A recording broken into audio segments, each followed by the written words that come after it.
warahmatullahi wabarakatuh. Salam Nusantara, salam sejahtera untuk kita semuanya.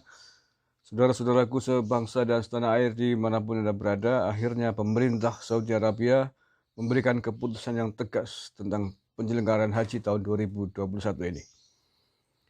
Ini statement Gus Yakut saya ambil, kutipkan dari berita yang ada di suara.com. Gus Yakut, Arab Saudi hanya izinkan warganya dan ekspatriat yang naik haji. Jelas ya. Jadi keputusannya, yang boleh naik haji tahun ini hanya warga negara Saudi Arabia dan ekspatriat yang saat ini berada di sana. Ya, sekali lagi hanya untuk warga negara Saudi sendiri dan ekspatriat. Ekspatriat itu artinya warga non Saudi yang tinggal yang ada di Saudi.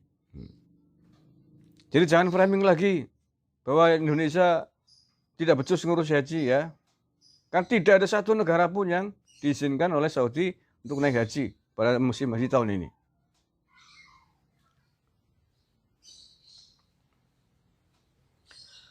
Menteri Agama Yakut Khalil Qomas mengatakan pemerintah Kerajaan Arab Saudi telah mengumumkan skema haji 1442 Hijriah atau 2021 Masehi hanya untuk warga negaranya sendiri dan warga asing yang kekinian tinggal di negeri tersebut. Pertimbangan keselamatan dan keamanan, kata Yakut, juga dilakukan pemerintah Indonesia saat memutuskan pembatalan ibadah haji 2021. Pemerintah Saudi mengumumkan haji hanya dibuka untuk domestik dan ekspatriat dengan menimbang keselamatan dan keamanan jamaah dari ancaman COVID-19 yang belum reda. Sebagaimana pemerintah RI, keselamatan dan keamanan jamaah selalu menjadi pertimbangan utama, kata Yakut Khalil Qomas di Jakarta pada Sabtu 12 Juni 2021. Jumlah kuota ditetapkan 60.000, ini jauh lebih banyak dibanding tahun lalu, kata Gus Yakut. Yakut mengapresiasi kerajaan Saudi Arabia yang akhirnya menyampaikan keputusan resmi terkait penyelenggaraan haji 2021. Keputusan tersebut, kata Yakut, menjadi pedoman yang jelas bagi umat muslim di seluruh dunia, tidak hanya Indonesia dalam konteks penyelenggaraan haji 1442 Hijriah. Keputusan ini menunjukkan Saudi menomorsatukan aspek keselamatan dan kesehatan jiwa jemaah. Dengan pembatasan ini, maka protokol kesehatan akan tetap bisa berjalan dengan baik sekaligus mengantisipasi potensi penularan wabah dengan jumlah yang masif, kata Gus Yakut.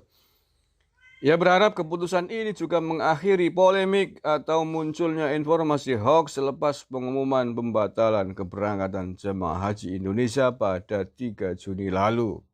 Ya, Trun, dengar kupingmu. Sudah jelas ini keputusan finalnya tentang jamaah haji di Saudi. Saudi sendiri sudah memutuskan tidak ada satu negara pun yang diizinkan untuk naik haji tahun ini. Haji tahun ini hanya untuk 60.000 orang dan itu pun khusus hanya untuk warga Saudi sendiri dan warga negara asing yang hari ini tinggal di sana. Paham? Dah, jangan hok-hok lagi. Sampluk yang hok terus gak bagi seluruh baik. Ketua Umum GP Ansori itu juga mengajak semua pihak untuk mengambil hikmah dari peristiwa ini. Calon jamaah haji diharapkan tetap bersabar dan bertawakal. Oke, alhamdulillah. Jadi sudah jelas ya tentang bagaimana Saudi Arabia mengatakan menyelenggarakan ibadah haji tahun ini. Jangan ada fitnah lagi, jangan ada hoax lagi. Kalau Anda tetap masih menyebarkan hoax, fitnah ini memang Anda betul-betul kurang ajar dan ingin membuat negara ini kacau. Kalau terus-teruskan, nggak segera bertobat, tidak menjadi warga negara yang baik, Anda akan menanggung resiko yang besar di kemudian hari. Terima kasih. Wallahul muwaffiq ila aqwamit thoriq. Assalamualaikum warahmatullahi wabarakatuh. NKRI, harga mati.